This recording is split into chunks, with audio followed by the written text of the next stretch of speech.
Hey guys, peace and blessings. Hope y'all doing good, man. Hope y'all, whoever sees this video, I'm, I'm glad you see this video, and it's a blessing that you're able to watch my video, and it's a blessing for me to even make this video for you guys. For anybody who has an open ear and an open heart, and, I just came outside probably like 25 minutes ago, and it's raining, and it's funny how I went to the book of Isaiah because at first I was looking at Isaiah 57, and this is about the healing of the backslider. And I underlined a few verses in this one, but I guess God let me to flip the page backwards because I was looking for something that had to deal with more like with something like reassurance of God's promises and things like that.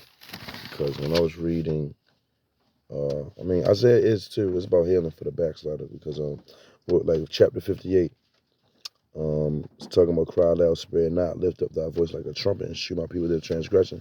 And the house of Jacob that sins, yet they seek me daily, and delight to know my ways, as a nation that did righteousness and forsook not the ordinance of their God. They ask of me the ordinances of justice. They take delight in approaching the God. And go down.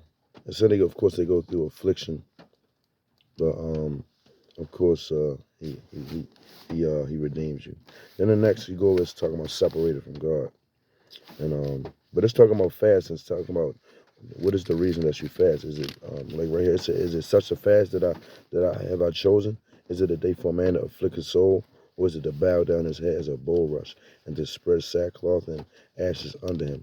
Wilt thou call this a fast and an acceptable day to the Lord? Is it not this fast that I have chosen to loose the bands of wickedness, to undo the heavy burdens, and to let the oppressed go free, and that ye break every yoke? Is it not to deal thy bread to the poor hungry, that thou bring the poor, that thou cast out of the house? And before that, it said, or it said, behold, ye fast for strife and debate, and to smite with the fist of wickedness. So, yeah. But he caused me to go back, and this is about the salvation to the Gentiles. Then I go over, and this was talking about the invitation to the abundant life.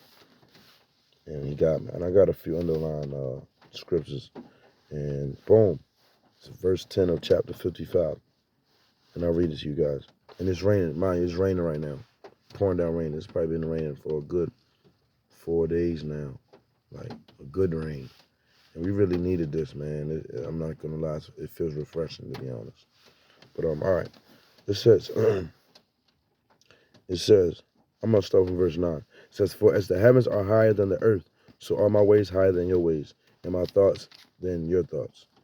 For as the rain cometh down and the snow from heaven. Mind you, it's been like little snowflakes. It was snowflakes like the other day, like 2 days ago. And it's been raining. So it says, for as the rain cometh down and the snow from heaven, and returneth not thither, but watereth the earth, and maketh, excuse me, guys, and maketh it bring forth and bud, that it may give seed to the sower and bread to the eater. So shall my word be that goeth forth out of my mouth.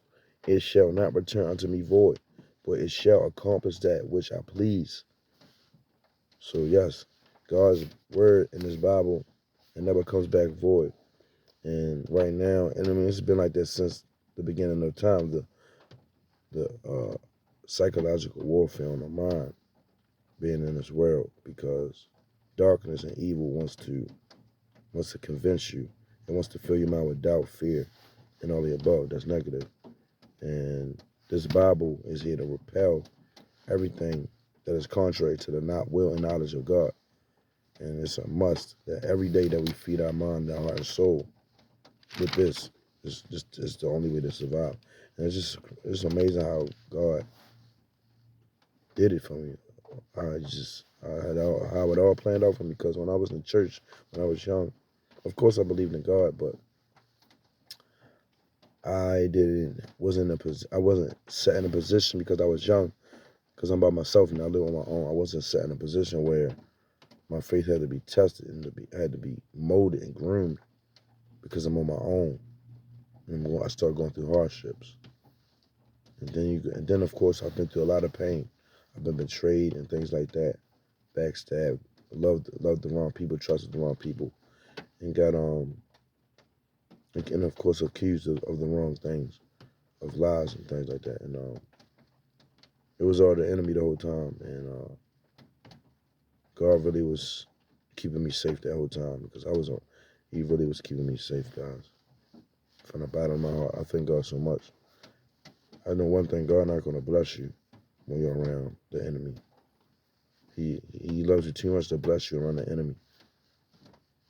And when you think back, about everything that people said and certain things that happened, I was like, wow, that was him. That was the enemy saying slick things to me. And now I see the bigger picture. It's crazy. And it's sad because he was using people that I knew. And it's just sad how he influenced them to do the things they did and say the things they did. And I just feel bad for them right now because the time that we're in, man, everything comes back around full circle. You reap what you sow, and nothing goes unpunished. And I'm even this whole year, this year 2021 has been the hardest days of my life, hardest days.